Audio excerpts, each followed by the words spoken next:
Warning: Jason's Talking Time contains some content that may be unsuitable for people under the age of 18 or people who are easily offended by the slightest innuendo.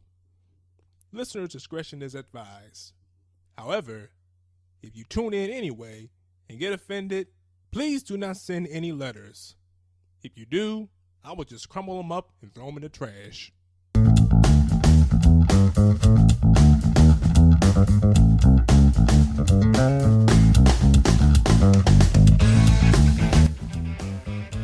This is Jason's Talking Time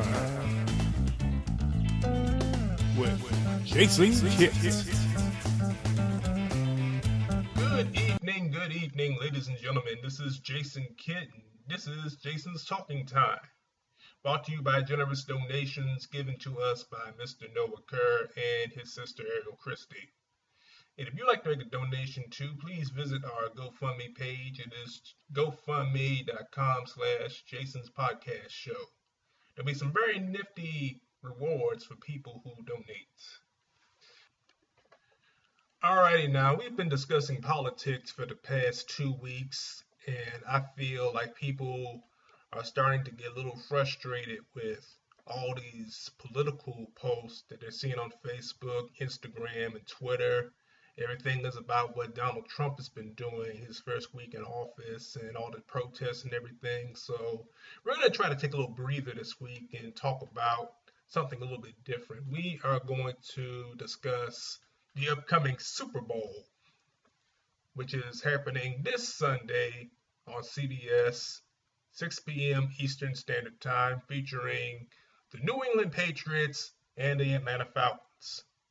Now, and I happen to be a very diehard Saints fan who cannot stand Tom Brady or the Patriots or any of their fat ugly mamas. Even though I've never seen any pictures of their mamas, and I'm just being petty. Now, to be fair, I would like to take a moment to talk about the Atlanta Falcons, and I'm going to try to be as fair as possible, giving my preference.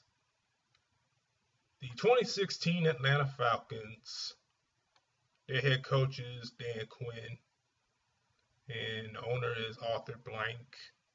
They have a 11-5 record. They are first in the NFC South. And of course, they've beaten a whole bunch of teams to get to the Super Bowl. One thing I will say that I like about the Falcons is that their owner is actually giving their employees free tickets to the game. And so I got to give them props for that. I really think that was a very nice thing to do for all those people who worked so hard this past year to make the program what it is. And I gotta say, they got Julio Jones, who was a standout at Alabama, and even though he's been hurt a lot for the past couple of years, he's really starting to get back into form. And I will say I'm glad to see Julio regain his strength, and I look forward to seeing what he does in the Super Bowl. So if the Falcons win, I'll be glad for Julio. And probably only Julio, because I'm not exactly sure how many Alabama alumni are playing for the Falcons. I know that they got quite a few of them on the Patriots roster, but I know Julio Jones is obviously the biggest star on the Atlanta Falcons roster. So it's a miracle that the Patriots even made it to the Super Bowl this year, considering the fact that they didn't have Brady for 4 of their 16 games. All right, now the Patriots now are 14-2, and they were the AFC East division first place there. New England Patriots are the most despised team in the NFL, according to a recent poll, with the Dallas Cowboys being the second. And I have to be honest with you, I'm one of those people who are just downright sick and tired of the Patriots. And it seems like it's a pattern. It's like the more your team wins, the more our team wins, the more you want to see them fall. And especially for a team like the Patriots, who have just been a complete dynasty for the past decade or more, and Tom Brady, all his bullshit, and all of Belichick's bullshit. I mean, it's very easy to see why people don't like the Patriots. And I am one of those people who get sick and tired of seeing the Patriots win all the time. Lose a game once in a while, man. It will not kill Tom Brady to lose a game because you're still going to get a paycheck regardless, and you're still going to go home to a nice house, a nice car, beautiful wife and kids, and a much better life than I can even dream of. Tom Brady's just an arrogant jerk, man. He's a buffoon, and the Patriots are just a bunch of cheaters. Okay, so Tom Brady told his father not to talk to the media because he thinks Roger Goodell, who is the commissioner of the NFL, is a liar. First of all, Tom Brady, you do not tell your father whom he can and cannot talk to. He is your father. He brought you in this world. He can take you out. And if anything, he should be the one telling you not to talk to the media. Because he is the father, you are the son, and Roger Goodell is a liar. If you hooked him up to a lie detector, that thing would probably explode. And Roger Goodell is a liar, and he is full of doo-doo matter. I cannot even begin what Roger Goodell has done to the NFL. He has turned the NFL into a disgrace. He's letting all of these players get away with all kinds of bullshit.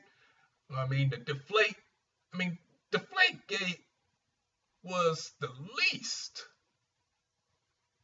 probably the least offensive thing that they have done, let them get away with. I mean, people have gotten away with beating up their wives. They've gotten away with beating their children, which I'm going to discuss that in another show, because I got my opinions on that too. But getting back to what I was saying, they've been beating their wives, beating their kids. Ben Roethlisberger raped more women than Bill Cosby, and he's still out there playing games and making all that money, still appearing in endorsements and all that stuff. And don't even get me started on Pac-Man Jones. I cannot stress enough how much I cannot stand Pac-Man Jones. He is a hot, steaming pile, stanky pile of Pac-Man Jones. As a matter of fact, I hereby vote that we make Pac-Man Jones the new term for fecal matter. It's like I'm walking down the street and I step in some dog mess. I'd be like, man, I stepped in some Pac-Man Jones. Or, congratulations, my little 2-year-old boy made Pac-Man Jones in the potty. Man, I'm so proud of him. And man, that's just some bull Pac-Man Jones. So yeah, Roger Goodell, he is a liar. And he is more than a liar. He is corrupt. He is deceiving. He's a cheater. He is just a great big fuddy-duddy asshole.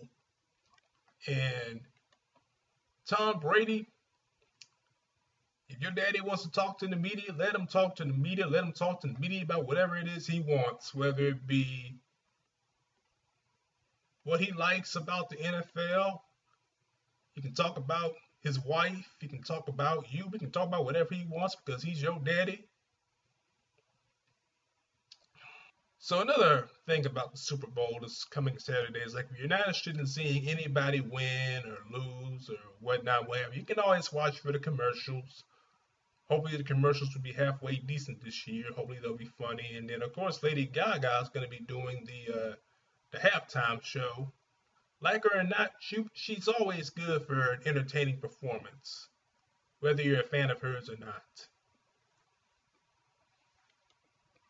But in the meantime, this will be the Patriots' 9th trip to the Super Bowl and the Falcons' 2nd trip to the Super Bowl.